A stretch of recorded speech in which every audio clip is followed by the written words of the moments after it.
Maundy Thursday, Huwebes Santo, pasado alas 12 ng madaling araw, tayo ay maglalakbay papunta ng San Jose del Monte, Bulacan. At habang tayo naglalakbay, may mga konting kwentuhan, usapan, kasama natin ang ating pamilya, si nanay, si tatay, ang aking misis at ang aming mga anak. Nandito tayo sa Nagtahan at akyat tayo dito. Dito tayo dadaan.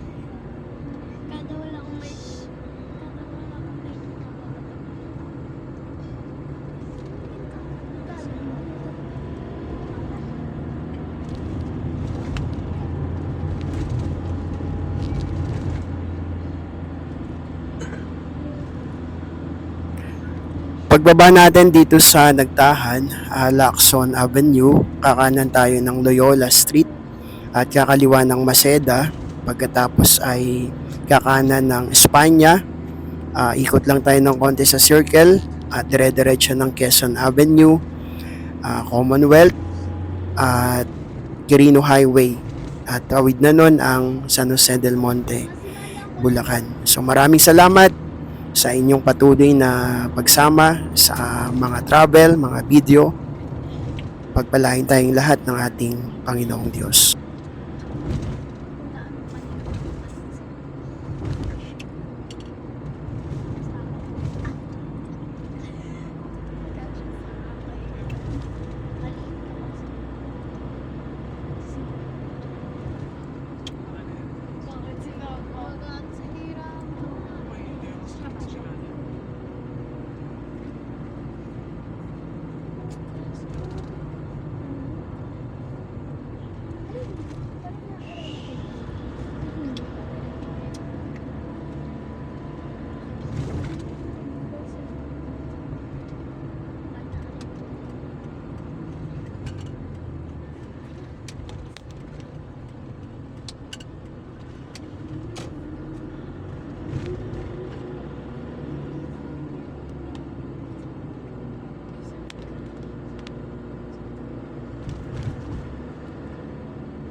Pag ganito yung traffic light, ibig sabihin,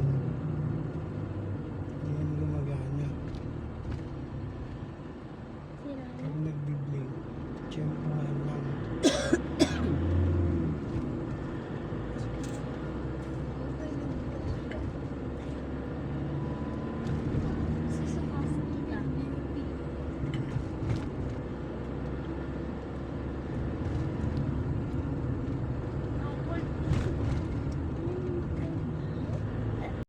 Guys, ngayon ay Huwebes Santo at minsan may mga nagtatanong, ano nga ba ang Huwebes Santo? Ito ang ika-5 araw ng mahal na araw. Nauuna rito ang Miyerkules Santo at sinusundan ng Biyernes Santo. Ito rin ay sinisimula ng Simbahang Katolika ng mga banal na 3 araw na naghudyat ng pagwakas ng Kwaresma. Sa araw na ito, Huwebes Santo, mayroong 4 na kaganapan ng inaalala. Una, ang paghuhugas ng paa ng mga apostol ng Panginoong Hesus. Pangalawa, ang pagtatalaga ng misteryo ng banal na Eucharistia o yung tinatawag na huling hapunan. Pangatlo, ang pananalangin ni Jesus sa halamanan ng Gethsemane. At ang pang-apat, ang pagkakanulo kay Kristo ni Judas Iscariote. So maraming mga iba-ibang mga paniniwala na Biblia ang binabasehan, pero kapag talagang binasa natin ang Bible, ating mapapansin na ang Maundy Thursday, ito yung araw na hinugasan ng Panginoon ang mga paa ng kanyang mga apostol.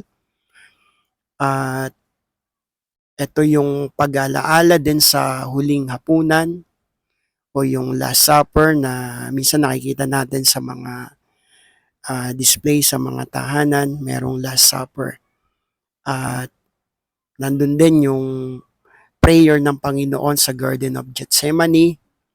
At ang panghuli yung ipinagkanulo ni Judas Iscariote, ang ating Panginoong Kristo. Sa aklat ng Matthew, chapter 26, verse 15, sa bagong tipan, 30 piraso ng pilak ang halaga ng pagkakanulo ni Judas Iscariote sa ating Panginoong Kristo. So sa ganung halaga ay binitray niya ang ating Panginoon. Pero yun naman ay nakahula na rin at talagang lahat ng mga sinasabi ng Bible ay nangyayari. So stop na dito sa part na to, pero yung nandun sa kanang bahagi natin, dumidire-diretso pa rin siya. Pero napakadelikado nun guys. Kapag nagta-travel tayo, wag tayong gagaya sa ganun. At lalo na, mabibilis na yung mga takbo ng mga sasakyan ngayon. So, konting pagkakamali ay napaka-delikado. So, dito na tayo sa Quezon Avenue at dire-diretso lang tayo dito. So, hintay lang tayo ng ating turn. Kung mag-green na to, tsaka tayo mag-go. Medyo mahaba din tong Quezon Avenue mula dun sa circle kanina hanggang sa circle ulit. So, dalawang circle ang pinagdudugtungan nitong Quezon Avenue. Doon sa circle sa May Espanya at doon sa circle na katapat ng Quezon City Hall. So, diretso tayo at naka-green naman na. So, maraming salamat muli sa lahat ng mga nag-subscribe sa ating channel, sa mga nag-view, sa mga nagko-comment, nagle-like, nag-share, at sa mga nakakapanood ng ating video, maraming salamat. Marami pa tayong mga i-upload na mga videos tungkol sa travel at yung ibang mga videos na plano natin, kung kalooban na ng Diyos, makakagawa tayo ng mga videos tungkol sa food. At yung ibang mga videos natin na na-upload na, may mga do-it-yourself. So, meron tayong mga paglilinis ng air cooler, pag-change oil ng ating City Badja 100. Kapag motor yung ating ginagamit sa travel, may mga uploaded videos din tayo. At nilinis natin yung tangke ng motor, nilinis natin yung steel rim, ating tinanggal yung mga kalawang at pininturahan natin. So, 8 minutes na yung ating travel at medyo mahaba-haba na rin yung ating nalakbay.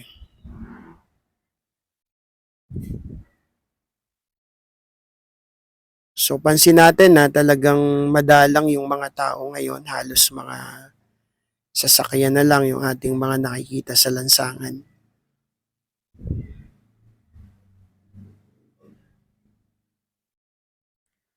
Sa mga nakakasabay nating mag-travel, mag-ingat tayo. Yung mga maglo-long drive, hangga't maaari, i-check natin yung ating mga ginagamit na mga service. Yung mga pinaka-importante, yung battery, yung light, yung oil, yung water. At kapag may mga konting nararamdaman ay ipa-check ka agad sa mga magaling na mga mekaniko.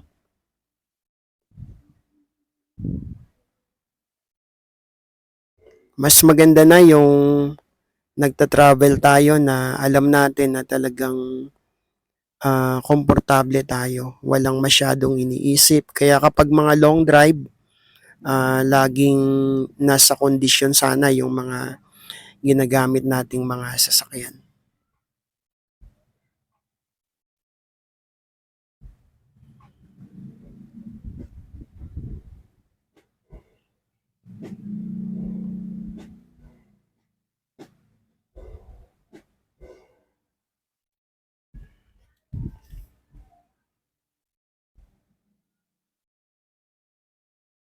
Okay, nandito na tayo sa, kung hindi ako nagkakamali, Timog ang tawag ng iba dito sa lugar na 'to.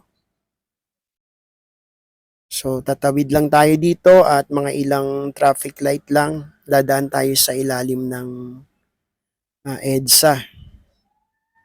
At kapag nalagpasan natin yung tunnel, malapit na tayo sa Quezon City Circle. At ikot lang tayo ng konti dun sa Quezon City Circle at babaybayin naman natin ang Commonwealth Avenue. At medyo mahaba din yung Commonwealth hanggang Fairview. Ang dulo nyoon ay Quirino Highway. So yung nagdudugtong dun sa Commonwealth Avenue ay Quirino Highway.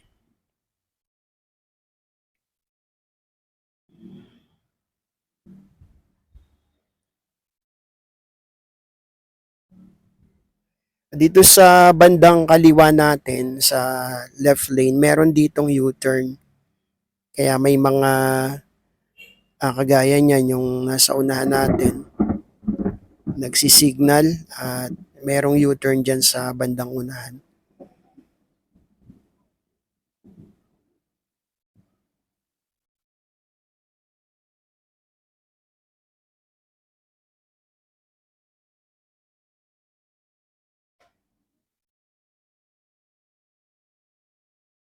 Pero diretso lang tayo at ayun nga, kapag ka nakatawid tayo sa tunnel, sa ilalim ng EDSA ay malapit na tayo sa Quezon City Circle.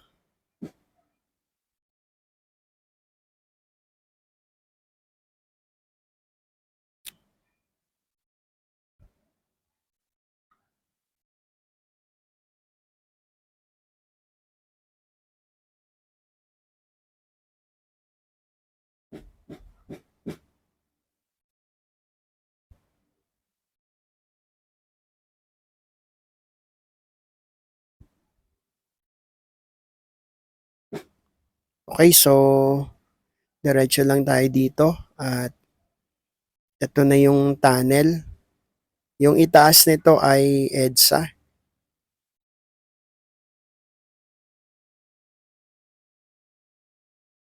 So medyo mahaba din ng konti yung tunnel na to.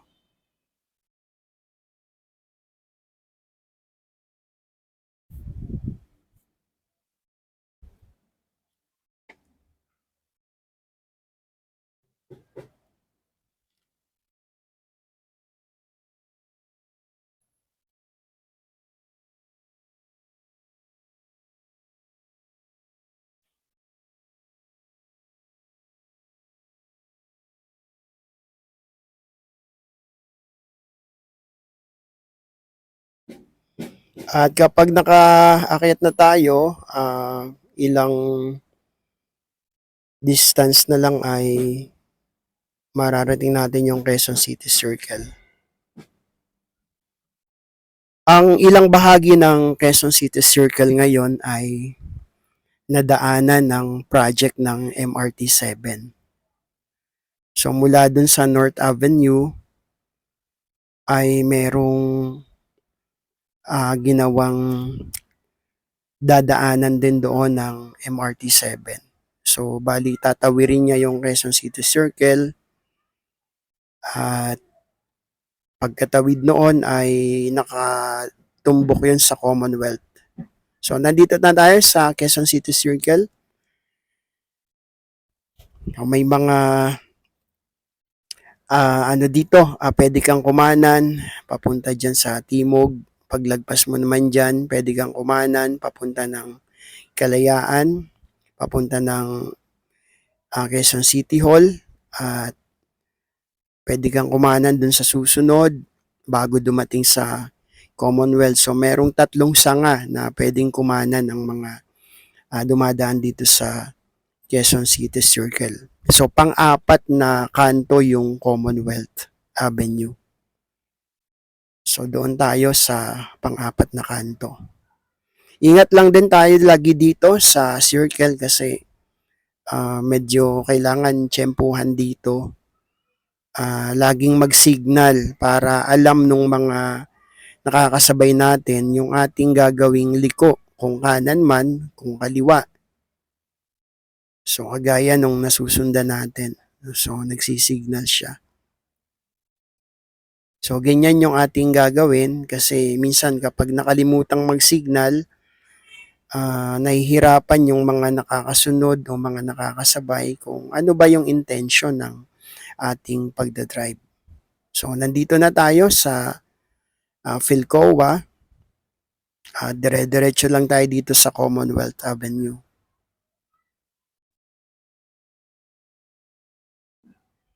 Sa bandang unahan lang nito, sa gawing kanan, nandito yung UP Diliman Campus. At malaki yung campus na yan.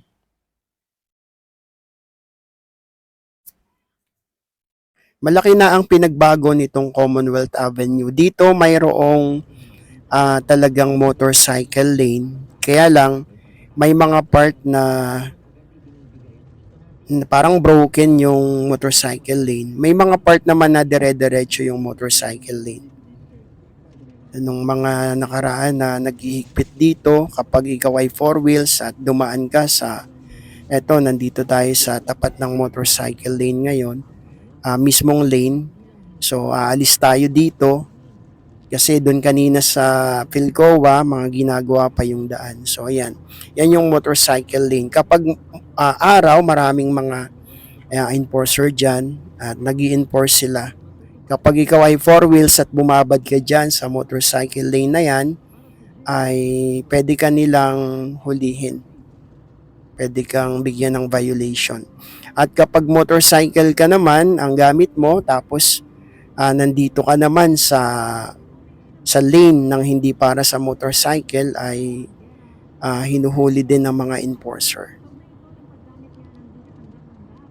So meron naman ditong mga halimbawa ay mag-U-turn kayo. May mga allowed na lane naman, halimbawa kahit motorcycle ka tapos mag-U-turn ka. So may mga allowed lanes naman na pwede kang dumaan. At syempre yung mga four wheels, halimbawa kakanan naman tayo, ay pwede namang kumanan dito. Pwede namang dumaan ng hindi magbababad, parang daan lang. Halimbawa kakanan tayo. Halimbawa dito sa Tandang Sora, kung kakanan ka, pwede ka namang dumaan dyan sa motorcycle lane. Pero wag lang magbababad. So malaki din ang pinagbago dito sa Tandang Sora. Dati may traffic light dito sa baba at tumatawid pa dyan yung galing dun sa kanan papunta dito sa left side. Ganun din yung nasa left side. Ngayon, close na yon, totally close na. Wala nang traffic light. So yung mga pupunta sa right or sa left ng Tandang Sora mula sa ating location, ang ginagawa na lang ay nag-U-turn. Kung galing ka doon sa may left side, mag-U-turn ka doon sa may malapit sa UP campus. Kung galing ka naman dito, tapos punta ka doon sa kabilang side ng Tandang Sora, may U-turn slot naman dito sa bandang unahan. So malaki na yung pinagbago nito at maganda, malawak yung Commonwealth Avenue na to. Kaya lang, may mga part dito na lumiliit din yung kalsada dahil sa mga ginagawa. Halimbawa, ang motorcycle lane na talagang para sa kanila, may part na kapag bago ka dumating dun sa may batasan ay nawawala yung lane. Ibig sabihin parang natutumbok yung poste, kaya nililihis yung lane. Maganda sana kung talagang straight, pero may mga part talaga na nawawala. So parang lumilipat. Pero siguro ay sa mga darating na panahon, mas maayos yan ng mga gumagawa at nagpapatupad ng mga traffic dito sa lugar na to ng Commonwealth Avenue.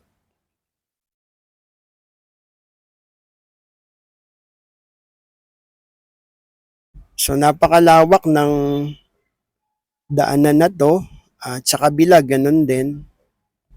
So makikita na rin natin dito yung ilang mga station ng MRT7 na ongoing ginagawa.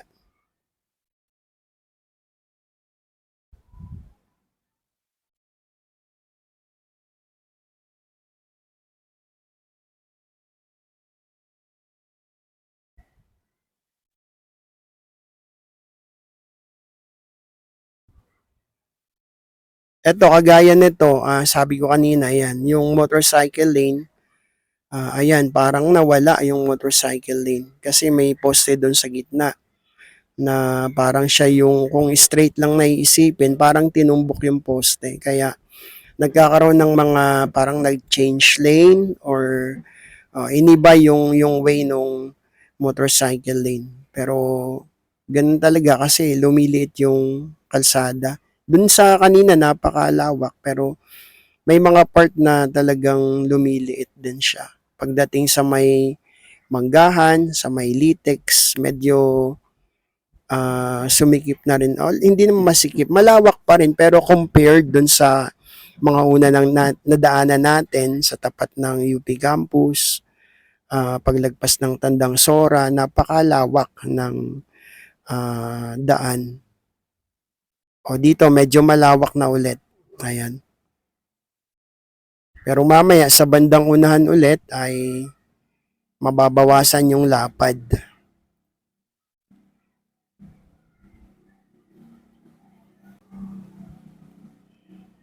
So ingat lang din tayo lagi kung tayo ay madadaan dito dahil nga marami yung mga sasakyan na nakakasabay.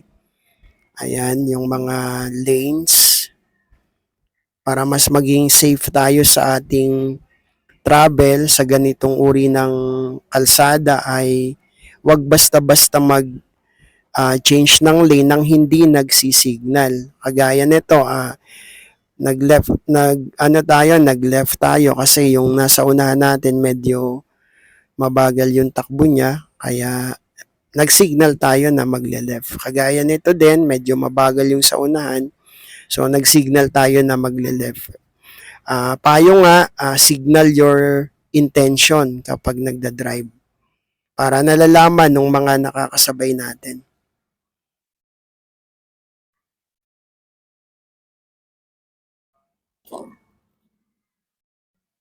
So 23 minutes na yung ating nalakbay, medyo parang kukulangin lang tayo ng gas kaya sa maya-maya ay hanap tayo ng gas station na pwede tayong magpapakarga.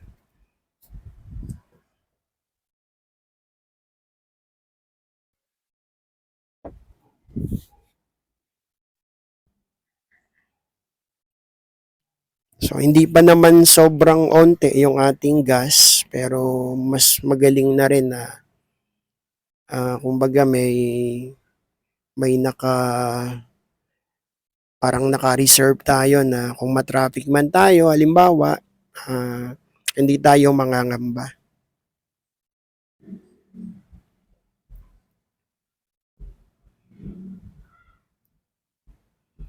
So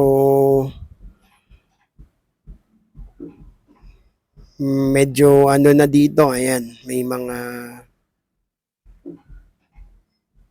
pansin tayo na medyo marami-raming tao doon kasi palengke yon yung nadaanan natin na yon. Terminal pa, kaya busy place. Pero dito, ayan, pansin na naman natin, halos mga sasakyan na naman, halos walang tao. Pero sa mga palengke, kahit madaling araw, talagang hindi nawawala ng tao.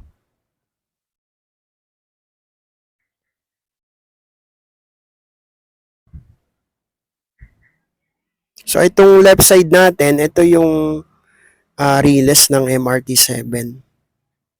Mula dun sa Commonwealth kanina, sa Quezon City Circle, dire-diretso nitong Commonwealth na to, nandito yung stretch ng riles ng MRT7. At pansin natin yan sa ating unahan, meron ditong kino-construct yan. Marahil ay isang station to ng MRT-7.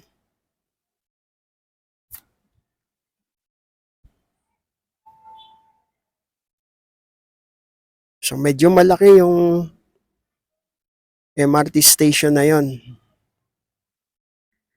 At ayon sa mga balita, parang last quarter nitong taon or first quarter ng next year, parang gagamitin na tong MRT-7. Pero tingnan natin kasi balita yon, at kung mangyari man ay maganda at malaking tulong na sa mga sumasakay ng mga pampublikong mga sasakyan.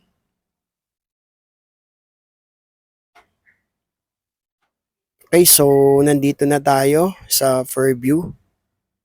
At 26 minutes lang yung tinakbo natin mula Nagtahan hanggang dito sa Fairview. Pero buka na lang to ng Fairview. Pag-gas lang tayo dito. Ayan.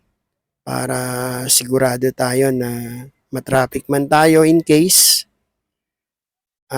hindi tayo mangangamba na baka maubusan ng gas.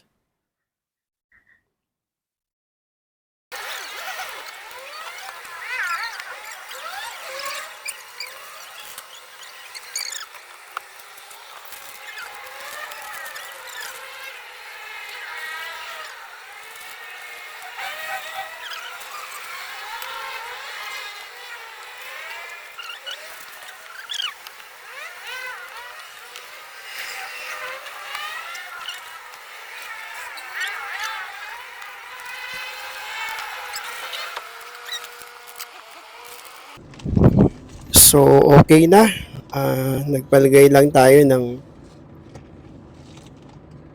diesel at tuloy na ulit tayo ngayon sa ating travel. So, dito tayo sa Fairview. At pansin natin yan sa ating taas sa kaliwang bahagi. Parang tulay na yan. Yan yung kahabaan pa rin ng MRT-7. So, madadaanan din natin mamaya yung pinakadulo niyan sa parte ng North Caloocan.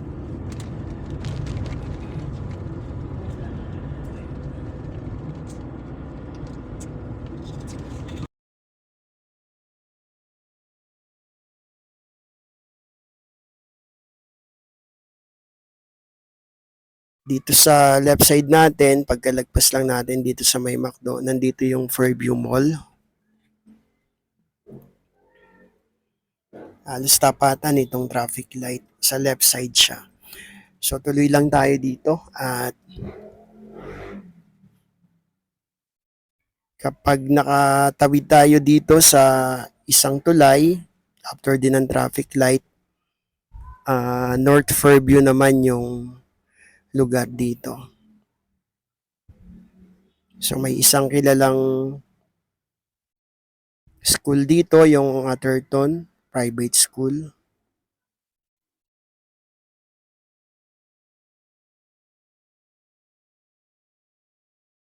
So kapag taga dito ka sa North Fairview ay familiar sa iyo yung Atherton Private School.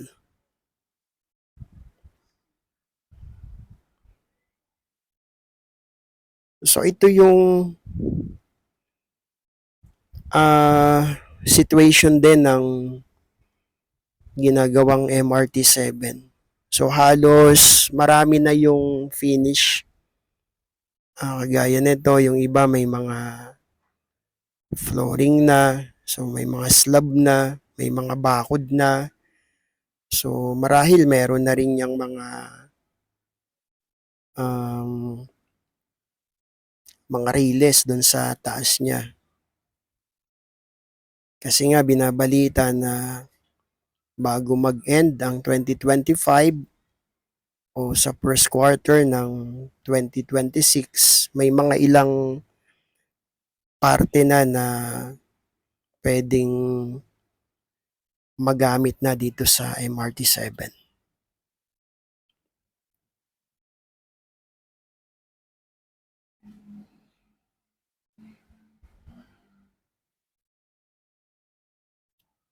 So, sa bandang una nito ay kakanan tayo.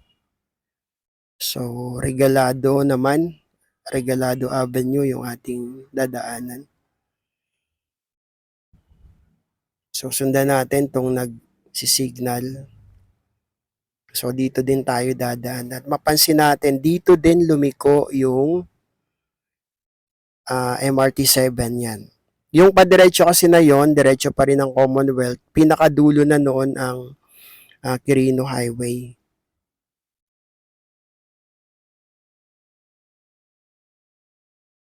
So ayan, parang binabaybay lang din natin ang ilalim ng MRT7. So hindi tayo maliligaw kung sakali na magta-travel papunta dito sa San Jose del Monte, Bulacan at kung manggagaling ng uh, Quezon City Circle. So babaybayin lang itong ilalim ng MRT7 pero dun sa Commonwealth gilid kasi nasa gitna yung MRT7 na Riles. At pagliko natin mamaya, Quirino Highway din kasi yung labas nito sa tabi ng SM Fairview o SM Lagro. So nandito na tayo sa part ng Lagro. Sa SM Lagro, kakanan tayo. Tapos mapapansin natin na itong MRT7 ay gagawin din siya sa kanan mamaya.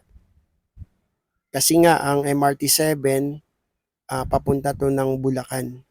Pero yung pinakadulo nito ay hanggang doon pa lang sa Barangay Malaria sa North Caloocan.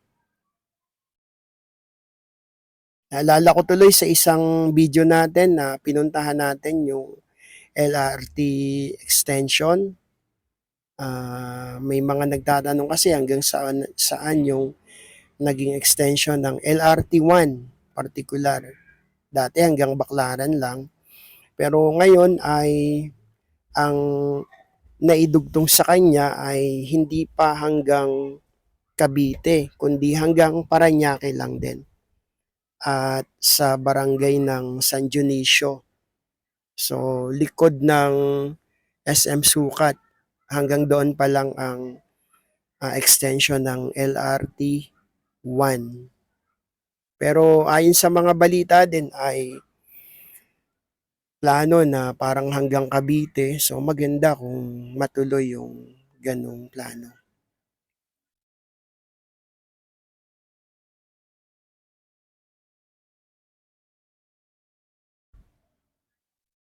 So kapag ganitong madaling araw, napakatahimik ng lansangan. Halos kalsada ay mga sasakyan ang laman.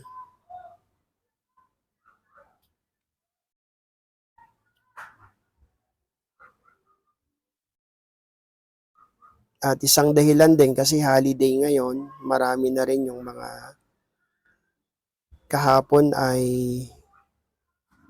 nagsiuwian na ang iba ng kanilang mga pagbabakasyonan. At yung iba naman ay ngayon,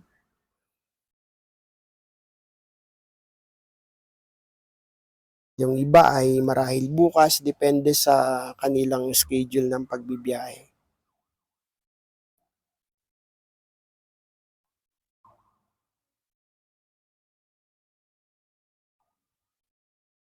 Sana ganito ka ganda yung flow ng traffic hanggang makarating tayo ng San Jose del Monte.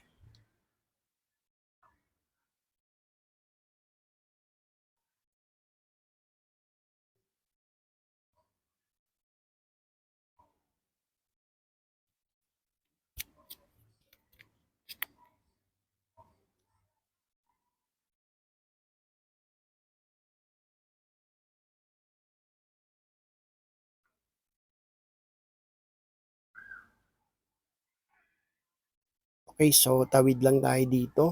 Sa bandang kaliwa natin, nandyan yung SM Fairview. Tapos sa bandang unahan naman, kung kakaliwa, katapat ng SM Fairview yung Robinsons Fairview. Pero kakanan tayo dito sa Quirino Highway. Okay, update din tayo dito sa daan na 'to. Ginagawa yung padiretso na 'to kaya nakasara siya. So, gawi tayo dito sa kaliwa. So, may mga ginagawa dito sa daan na 'to. Ayan, ramdam natin yung may mga malalaking lubak. Ganyan talaga kapag ginagawa, pero kapag naayos yan ay malaking ginhawa sa lahat.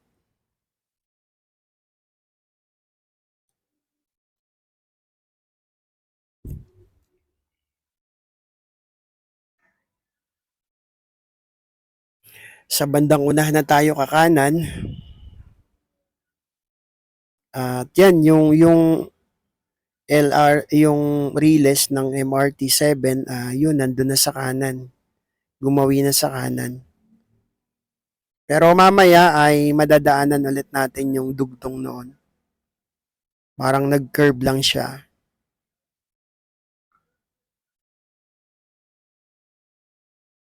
So, nandito pa rin tayo sa Lagro. Ayan, sa gawing kanan naman natin ngayon. Makikita yung Riles ng MRT 7. At napalit na naman, nandito na naman sa kaliwa. So, nag-curve lang siya kanina.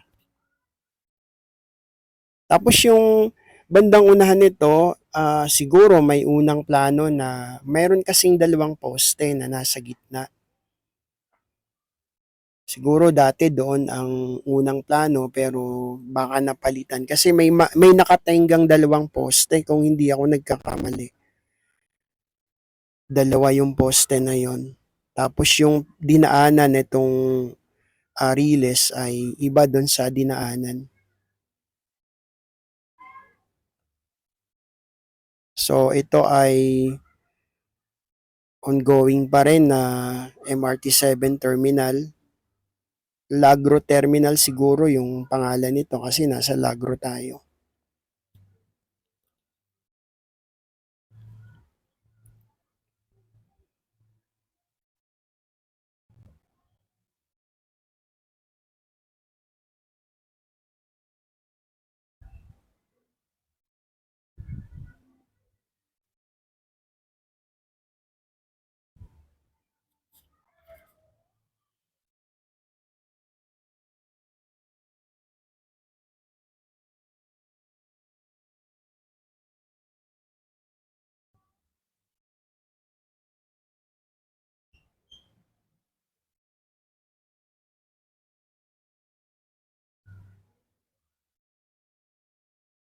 Dito ay nandito yung entry papunta ng La Mesa Dam dito sa gawing kanan. Ayan.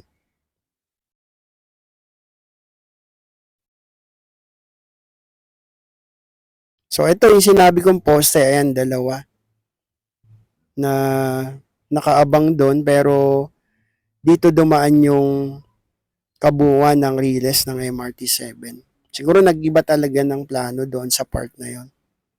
Pero sana alisin yun kasi nakagitna sa kalsada. Kung hindi naman gagamitin, sana alisin na lang. Kasi baka maging cause pa ng aksidente.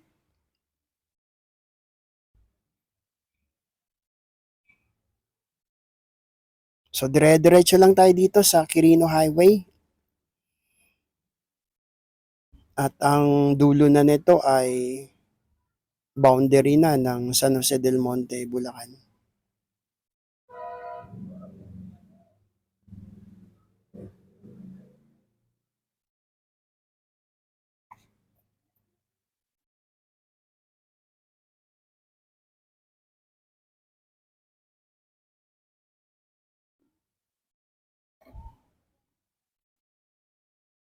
So medyo maliwanag naman sa lugar na to. Siguro dahil nga may mga ginagawa pa kaya maraming ilaw. At yung mga poste ay maliwanag naman yung mga ilaw.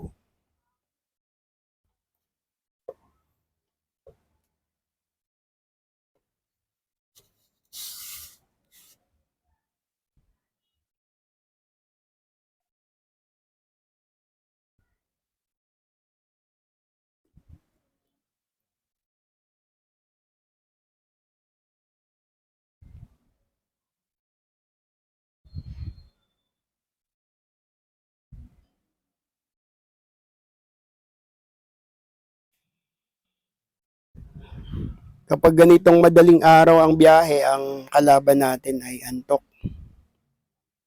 Pero kapag yung mga kasama natin ay mga nakakausap natin, medyo kahit papaano natutulungan na mabawasan yung antok.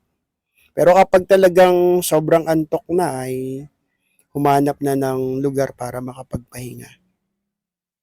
Umidlip sandali at saka bago magpatuloy sa pagdadrive. Pinakamahirap yung pipilitin na mag-drive tapos sobrang antok na.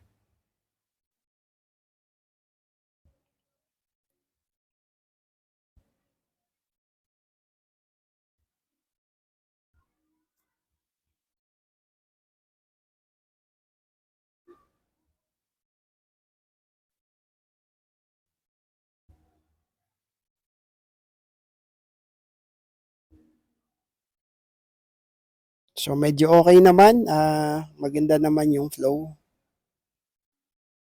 At yan, yung may mga part na nakikita natin, okay na yung riles ng MRT-7.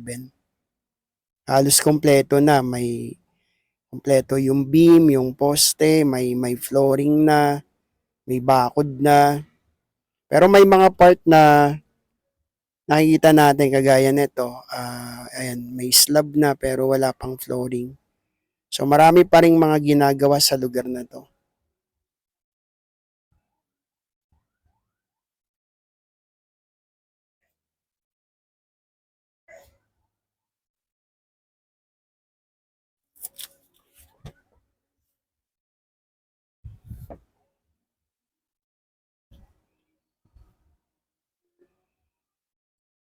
Mag-maintain lang tayo ng tamang distance sa ating sinusundan. Kasi kapag biglang nagpreno yung nasa unahan natin, meron tayong allowance na hindi tayo biglang magpepreno. Kasi yung biglang preno ay medyo makakagulat sa ating mga pasahero.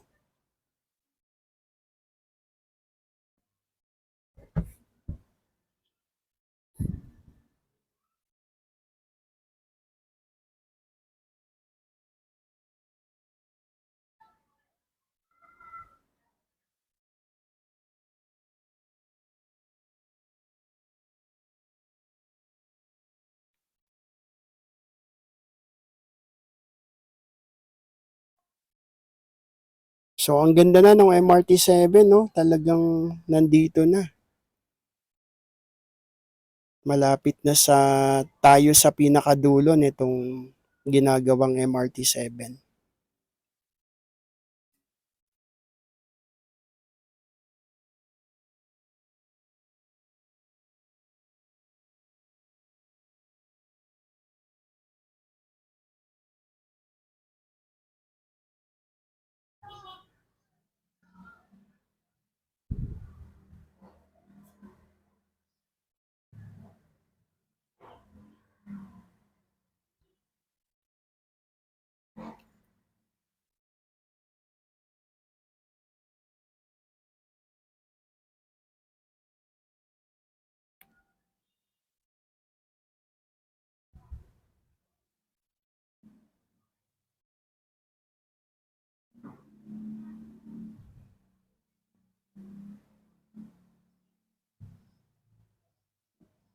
So sa part na to, medyo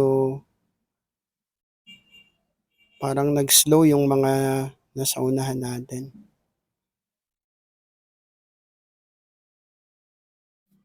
Okay, full stop. So medyo matraffic sa lugar na to.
So nakadaan tayo ng traffic Kami nun sa Blumen. at ongoing yung pouring ng cement. Tapos dito yung daan. Kaya medyo naipit tayo doon sa bandang likuran. Mahigit 30 minutes din. Pero ngayon, ito, umusad na tayo. Ayun, dami simento. Kaya pala. So, ito yung situation dito na ongoing ang paggagawa ng mga magigiting nating mga manggagawa dito sa MRT7. Kahit na holiday, kahit na madaling araw, so marami yung gumagawa. So talagang sila ay nagtatrabaho Jollibee, oh. at siguro para maging madali na rin yung project na to ng MRT7.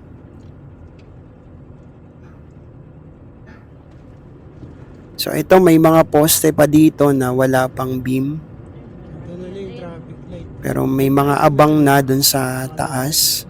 May traffic light. Ito, may traffic light dito, yung pakaliwa niyan papunta ng Malaria, papunta ng Tala, papunta ng Bagong Silang, papunta din ng Camarin. So ito halos ang dulo ng MRT7 project. So ayan na, at dito sa part na to, mga poste na lang yung ating nakikita.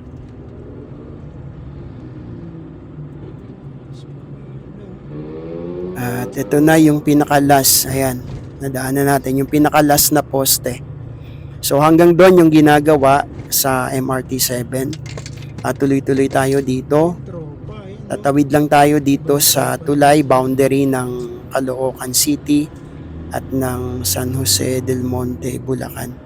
So boundary na ng NCR at ng Saan tayo din lilipong? province ng Bulacan dito sa tulay. Ayan.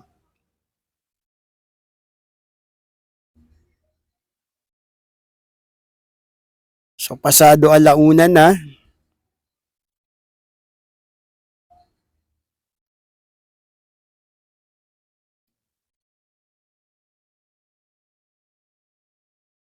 Ayan, at medyo mas mabilis na yung flow ng mga sasakyan dito. So ito yung tulay na tatawirin natin. Ito yung pinaka-boundary ito ng Bulacan at ng NCR. So tuloy-tuloy na lang tayo dito at ang ating pupuntahan ay dadaan tayo ng grotto, tapos yung destination natin ay isang subdivision sa kapatid ni Mrs. Ayan. So doon kami pupunta sa Gaya-Gaya, San Jose del Monte, Bulacan. Dito sa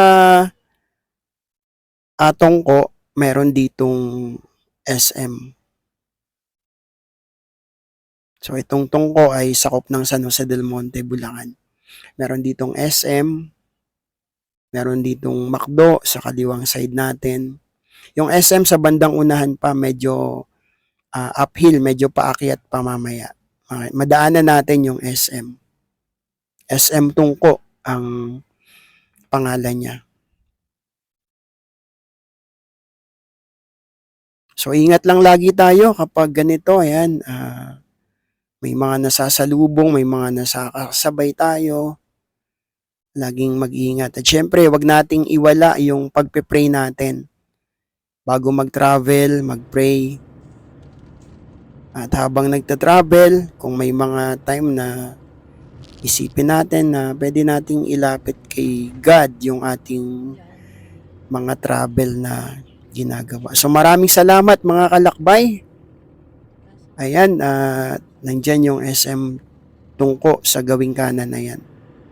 So diretso lang tayo at mag-U-turn tayo sa bandang unahan kasi yung street na to ay Sa pagkakaalam ko, bawal yung kakaliwa. Dito wala left turn. Mag-u-turn tayo. Meron no. Ano ba yan? So ito dapat kakaliwa tayo dyan, pero No U-turn dito eh. kapag dumadaan kasi ako malimit dyan ay may mga nanghuhuli, may mga enforcer. Kaya yung ginagawa, nag-U-turn dito sa bandang unahan. Pero may part dito na bawal din mag-U-turn dun sa may mga bakod na yon. So dito tayo sa may Petron. Dito tayo mag-U-turn.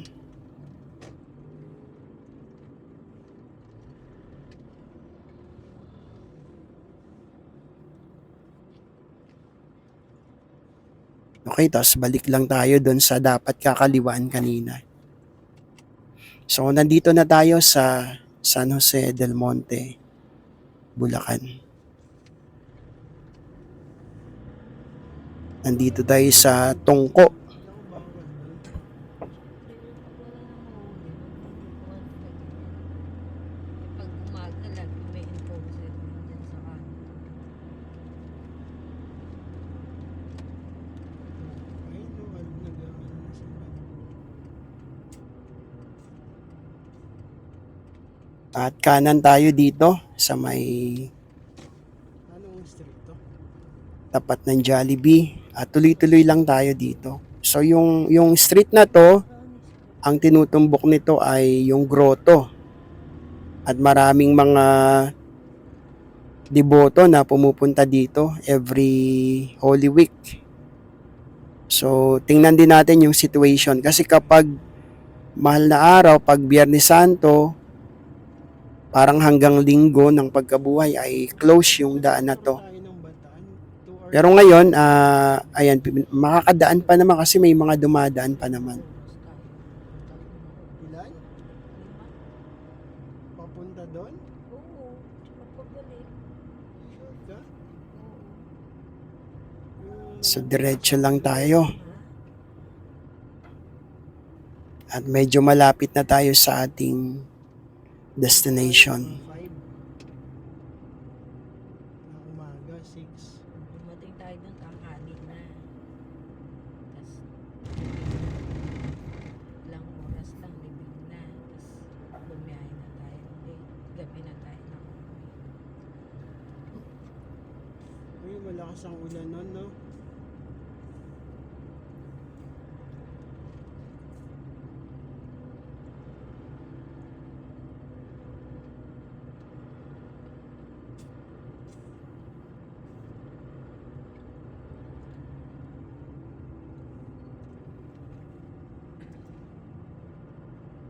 Ayan dito ay madadaan natin ang grotto.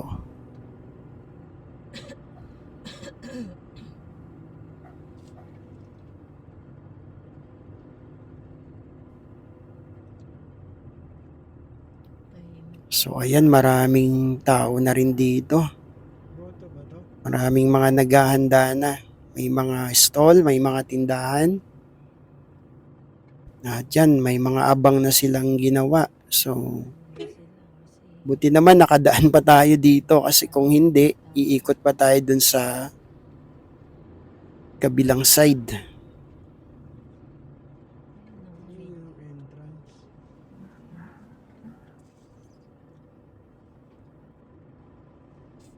Ang dami ng tao, no? Hindi eh, ba? mga nag-aalila. Konti pa yan. Pag nag-Webes, Biyernes yan. So maraming mga deboto ang dumadagsa din dito. Tsaka ano na kasi to eh. Yung, ang tawag doon? Salamat at nakadaan pa tayo. Ang bagong naging ganito yung Divine Mercy dun sa may ano, Marilao. Yung pinupuntahan. Ang daming stall nila. So yan yung situation dito sa grotto, dito sa Tungko. Ayun na sila. Aga, Pang Biyernes yan. Sabado. Sabado. So nadaanan natin yung SM Tungko kanina at ngayon itong grotto at malapit na tayo sa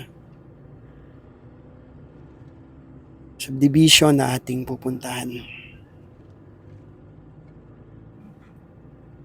So excited ang mga bata kasi bakasyon na ngayon.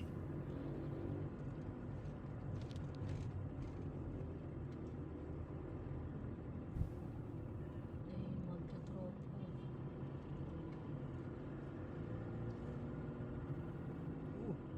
Sumagi na. Yung mga kanina pa din natin na doon eh. Hanggang dito meron na.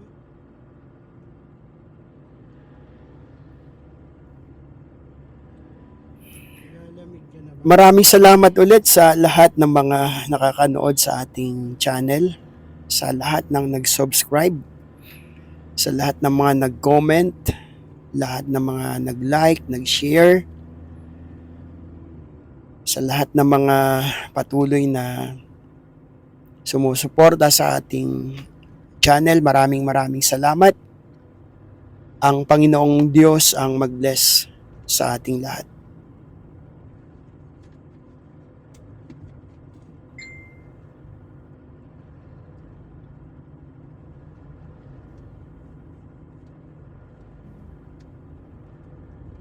Sa bandang unahan lang ay kakaliwa tayo.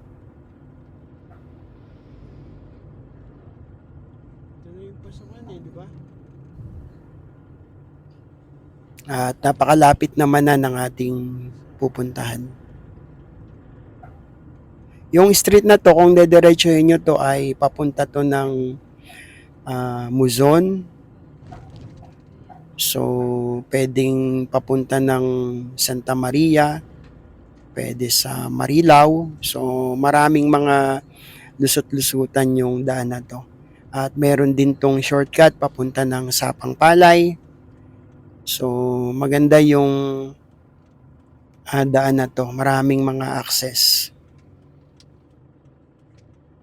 Papunta dyan. Sigurado ka? Dito yung sa kabila, di ba? Okay, kaliwa tayo dito. Ito yung shortcut ng ating pupuntahan. Hindi sa kaliwa. Ang sa kanan. Kung galing ka dun sa... So, si Mrs. ay galing ka nagtataka bakit kumaliwa. Oops, Sigurado ka? delikado yung aso. Buti hindi natin nahagip. Biglang tumakbo. Ayan, at nagstay pa dun sa gitna. kanan. Hindi ka naman galing sa expressway. Mali yung pinaso. Eto, hindi. So, medyo madilim lang sa shortcut street na to. Pero kung maliwanag naman yung ating Ayos ka. ilaw, okay lang. So, kita naman natin ng maayos. Lalo kapag naka-high beam tayo. Pero kapag may kasalubong, mag-low tayo ng ilaw. Kung ganito na tayo lang naman sa pakiwari natin, okay lang na naka-taas yung ating ilaw. Pero pag ganito, yan may makakasalubong, ibaba natin yung ating ilaw kasi nakakasilaw sa makakasalubong natin. Nagulat ako sa'yo. Medyo marami lang lubak dito pero kaya naman. Tama At ba? pina-project din siguro to na pagagandahin din. Ano yung PR?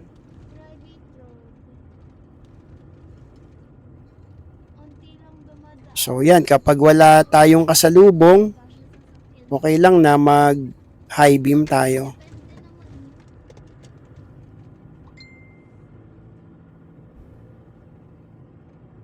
Para mas pansin natin kasi madilim nga yung area.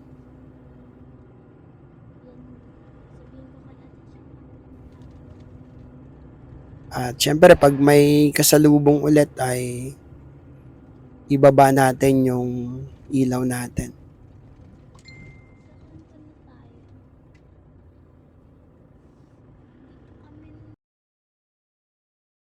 So may mga poste din naman dito na may mga ilaw din naman at nakakatulong din para mas maaninag yung daanan.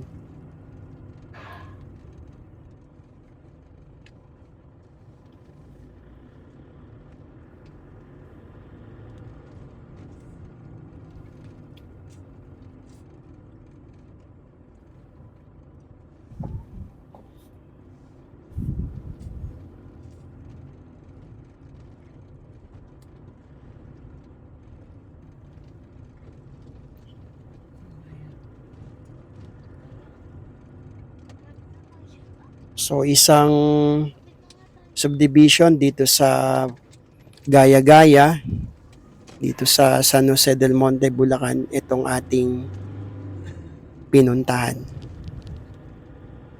Kanan lang tayo dito at pagkakanan, Ito na ba? ilang metro lang ay kakaliwa naman tayo. Ito.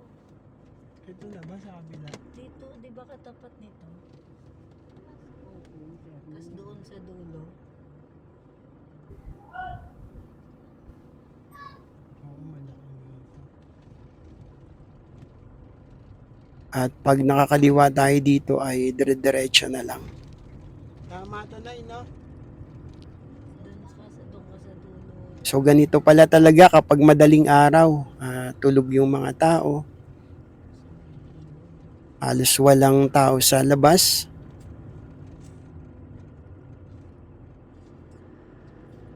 Ang mga abala lang yung may mga travel na ginagawa.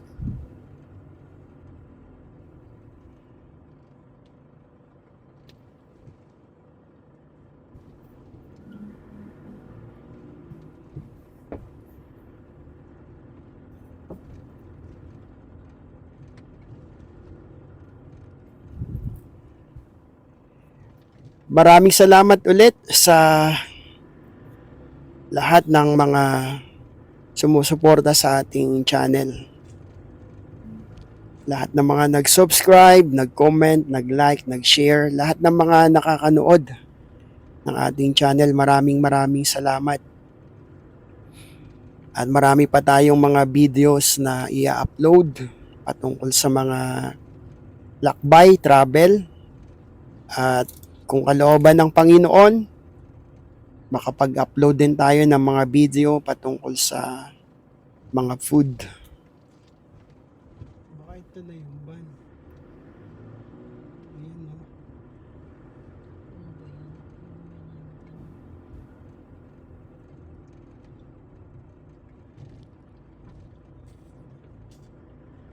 Okay, dito sa dulo, kakaliwa lang tayo.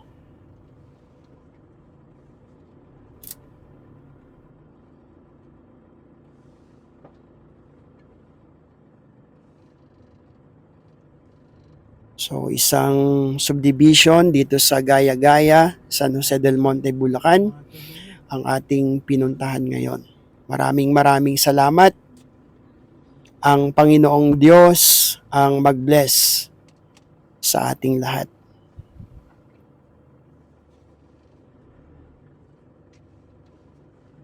Okay, so nandito na yung naghihintay sa atin. Yan. Yan yung apo ni nanay at ni tatay. Yan. Si shout out kay Junjun Labiste Jr. Yan. Siya yung nag-guide sa atin mag-park. So dito na tayo. Maraming salamat. Ito ang inyong lingkod, Pinoy TV. God bless us all.